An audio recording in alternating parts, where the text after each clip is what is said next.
함께 예배하는 우리 집, 믿음으로 세우는 가정. 샬롬. 여러분과 함께 말씀을 나눌 김호성 목사입니다. 먼저 마음을 열어 함께 하나님을 찬양하겠습니다.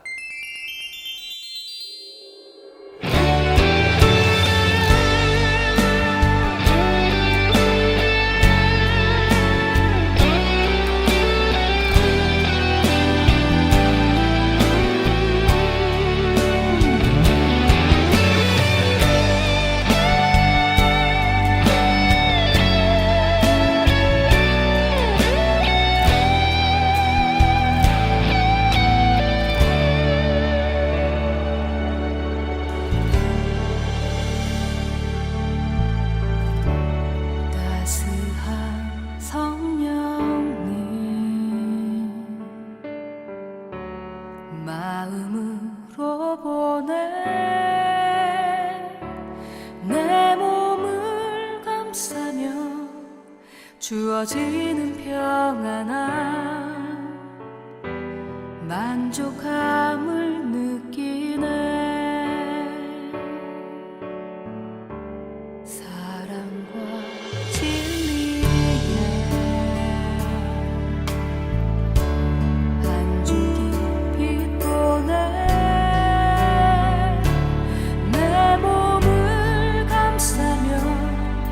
주어지는 평안함 그 사랑을 느끼네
함께 보실 하나님의 말씀은 에베소서 6장 10절입니다.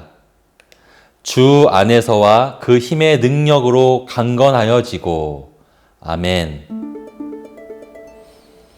여러분, 1910년부터 1945년까지 일본이 우리나라를 강제로 점거했다는 사실을 모두가 알고 있습니다. 그런데 여러분, 그 시기가 세 단계로 나뉘어져 있다는 사실을 혹시 알고 계십니까? 첫째 시기는 무단 통치기입니다. 총과 칼을 앞세워서 강한 공권력으로 압제하던 전략이죠. 시민들을 체포하고 처벌하는 우리가 상상하는 그런 그림은 보통 이 시기에 많이 나타났습니다. 두 번째 시기는 문화 통치기라고 하는데 이때부터는 채찍 대신에 당근을 많이 주는 그런 정책을 폈습니다. 학교도 세울 수 있게 해주고 겉으로 볼 때는 핍박의 강도가 많이 약해졌어요. 그러나 그 이면에는 우리나라 국민들을 길들이려는 그런 정책을 핀 것이죠. 이게 훨씬 효과적이라는 것을 알게 된 것입니다. 이때 원래는 독립운동가였던 사람들 가운데에도 친일파가 많이 생기게 되고 우리 민족끼리도 분열되는 양상이 있었죠. 세 번째 시기는 민족 말살기입니다.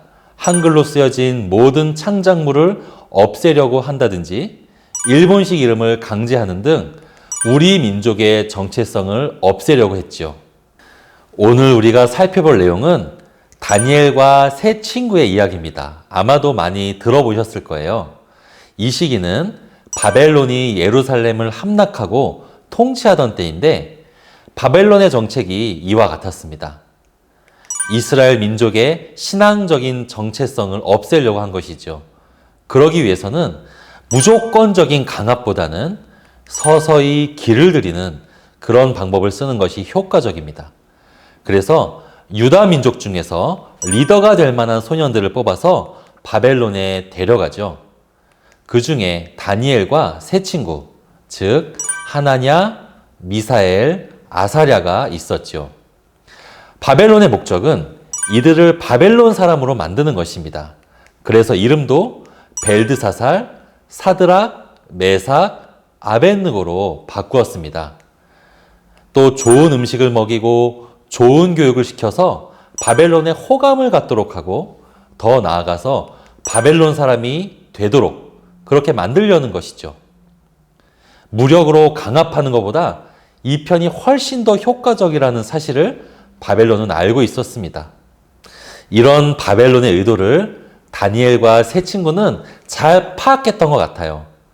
바벨론은 예루살렘에서 온 소년들에게 왕이 먹는 좋은 음식들을 먹이려고 했지만 다니엘과 세 친구는 환관장에게 부탁을 해서 물과 채소만 먹도록 구했습니다. 왜 그랬을까요? 호의로 포장한 그 음식들 뒤에는 하나님의 사람이라는 정체성을 없애고 길들이려는 그런 속셈이 있다는 것을 잘 알았기 때문입니다. 여러분 혹시 말을 실제로 보신 적이 있습니까? 아마 유원지 같은 곳에서 꽃마차를 끄는 말들을 자주 보셨을 것입니다. 그 말들의 표정을 저는 유심히 본 적이 있는데요. 이미 어떤 의욕도 없고 말다운 그런 기운도 하나도 느껴지지 않는 그런 모습이었습니다. 여러분 그 말들이 처음부터 그랬을까요?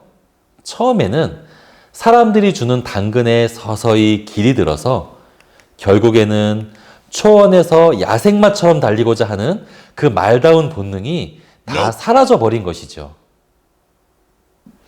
여러분, 사단이 우리에게 다가오는 방법이 이와 같습니다.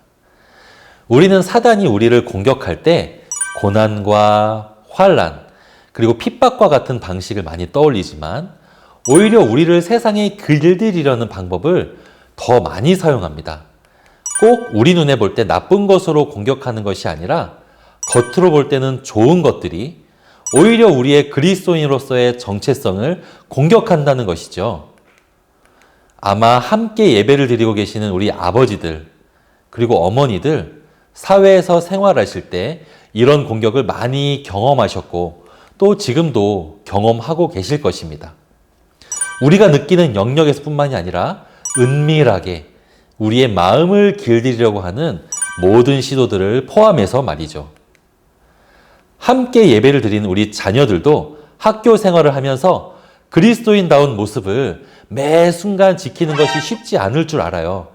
우리가 한 번 한 번 찾아오는 유혹들을 허용하다 보면 우리는 언젠가는 당근에 길이 들어버린 말처럼 그리스도인이지만 그리스도인다운 모습이 하나도 남아있지 않은 모습이 되어버릴지 몰라요. 그러면 어떻게 해야 될까요? 다니엘과 세 친구는 좋은 음식을 먹었던 다른 소년들보다도 더 아름답고 더 지혜로울 수 있도록 하나님이 도와주셨습니다. 오늘 본문 기억하시죠?